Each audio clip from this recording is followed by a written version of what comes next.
Hello everyone and welcome to my first YouTube video. I'm very excited to start doing these. My name's Forrest. I am a hereditary witch who has been practicing for over 14 years and I specialize in anything nature, in divination, and traditional witchcraft in general. Today I'm going to be explaining just basics into getting into witchcraft and just kind of a no fluff version on how to begin learning witchcraft. So, first of all, what is witchcraft? It is not a religion. Witchcraft is a practice about manipulating energies around you, harnessing them, connecting to the earth and the energy that surrounds you. It can be tied with religion, but it does not have to be. It can be religious or entirely secular. You also can be in any religion and be a practicing witch. There are Christian witches, there are Jewish witches, there are so many different types of witches. It does not go against Christianity, as a lot of people might say. I myself am a Christian witch. You can also have multiple religions within witchcraft. So there's a lot of pagans, there's a lot of Wiccans. You get to choose your path. Now, before you go buy candles and herbs and all of these things, first I want you to think and ponder, like, why do you want to be a witch? I suggest journaling, meditating. Think about what draws you in. Is it empowerment? Is it healing? Is it connection to nature? Are you looking for something deeper? Write it down. Think about it. Reflect on your fears, on your hopes, what magic means to you. This work is very personal, and your answers are going to become the foundation to your path in the future. Now, tools are important, but a lot of beginners are told that you need these fancy herbs off an occult store. You need tarot cards, you need oracle cards, you need a million bones, and you need all the... You don't. There are a few things that you probably could be using just to make things easier for yourself, but you do not need any supplies to get started. $40 herbs from some witch's shop is going to work the exact same as $5 herbs from your local corner store. That said, there are some things that will help you. I would get a journal.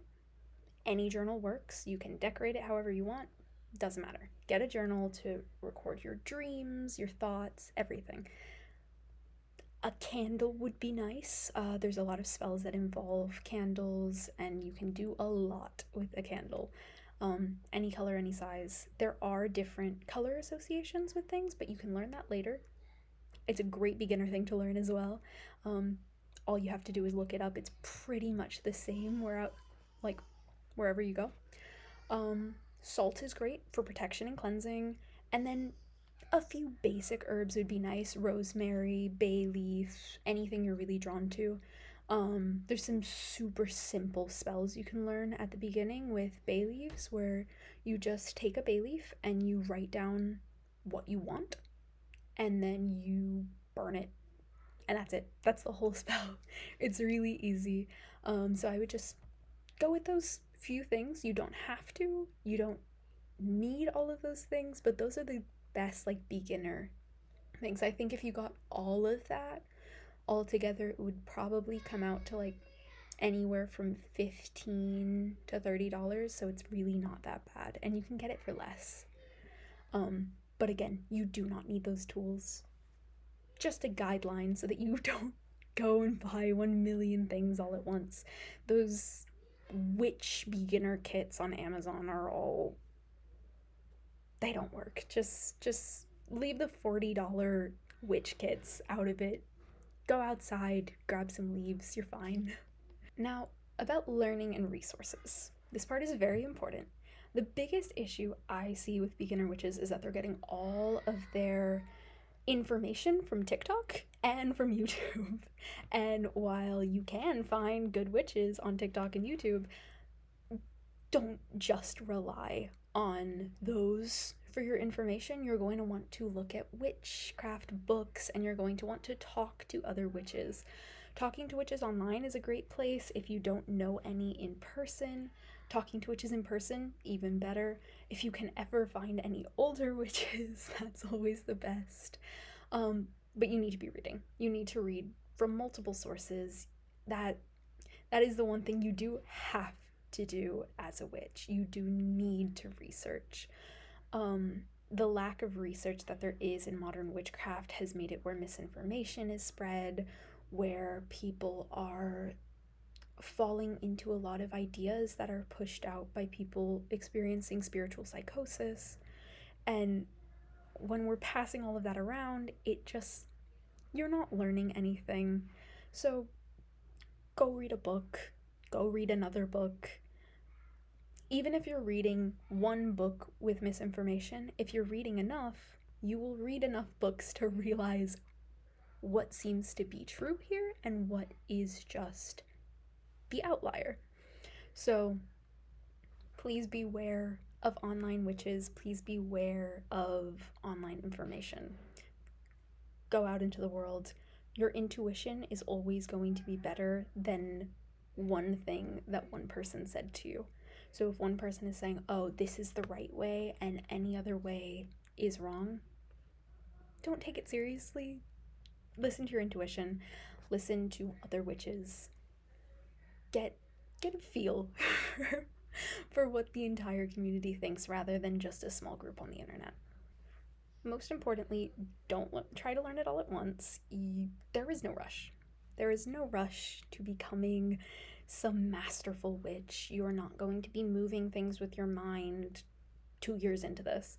And honestly, the people who are a year into witchcraft and acting like they've mastered so many skills, they've worked so hard, they're not impressive. They just look like they've taken shortcuts. They look like they don't know what they're talking about. You're not going to be able to do anything that extraordinary in your first few years of witchcraft, and you don't want to be able to. You want to do everything slowly and take your time and learn about yourself and your craft as you're working. There are a lot of things you can learn in your first few years. You can get good at divination, you can get good at energy work, and you can get good at all of these things, but you're not going to be astral projecting. You're not going to be healing people instantly with your mind. Like, it just doesn't work like that. You need to practice. You need to gain your skills. There are a lot of people who do have intrinsic magic. There are a lot of people who are born with special skills. Most people are not. Most people are not born with special skills. Most people are not born speaking to spirits and all of this fancy stuff. And a lot of those things you can't just learn, and they have to be intrinsic. But that doesn't make you any less of a witch. That doesn't make you worse than the people who are. You can try and see how that feels with you. You can work on things, but you do need to practice.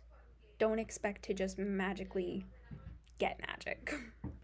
Next, let's talk about ethics, because this part gets skipped a lot. There are certain practices and tools that are closed. Hoodoo, voodoo, white sage, palo santo, santeria, all these things are closed to outsiders of the culture. Please respect this. Please respect people's boundaries that are put up by their culture. A lot of people like to sit here and be like, oh, well, it should be for everyone because it's just a practice. Like, why can't we be a part of it? Which leads to things like the fact that white sage has been extremely overharvested. Palo Santo has been extremely overharvested. People's religions and practices have been extremely bastardized by white people coming in and taking over and wanting it for themselves. Don't be like this. It's not cool to be in a practice that you're not supposed to be in. You're not impressing anyone. Um, Second part of ethics would be consent. Do not cast spells on people who have not given consent. Do not cast love spells on people who have not given you consent. I see this a lot on the online community, and also I see this a lot in in-person communities too. It's just an issue that has always been there with witchcraft. Ask consent, it's important. And third, be mindful of your impact. Are your herbs ethically sourced? Are you honoring the energy that you're calling in? Are you foraging safely, following the leave no trace rules? You don't have to be perfect, just be aware. Now, for the final part of this video, I'm just gonna say you do not need to memorize everything. All you need to do is feel it, use your intuition. You don't need to be memorizing every single correspondence with herbs. You don't need to have every tarot card memorized in your first few months. It's not a huge deal. Use your intuition. If your intuition is good but your memorization is bad, you're still doing good. It's easy to be a parrot. It's not easy to develop your intuition. Books and spells are guides. Magic is your own. The most powerful witches are the ones who trust themselves and respect others. So don't worry about getting it all at first. Don't worry about being perfect, because you don't have to be. You just need to keep learning, listen to others, and move forward. So that's it. To recap, witchcraft is a practice, not a religion. There is no right way to be a witch. Start with reflection. You don't need fancy tools. Learn slowly and from multiple sources. Respect boundaries and trust yourself. If you found this helpful, please give it a like and subscribe. I'll be posting more videos soon on topics like beginner spells, daily witch tips, deity work, and more. Feel free to leave questions in the comments. I love chatting with you all, and I'd love to hear about your journey. Thank you for being here, and remember that magic is already all around you. You're just learning how to use it. See you next time.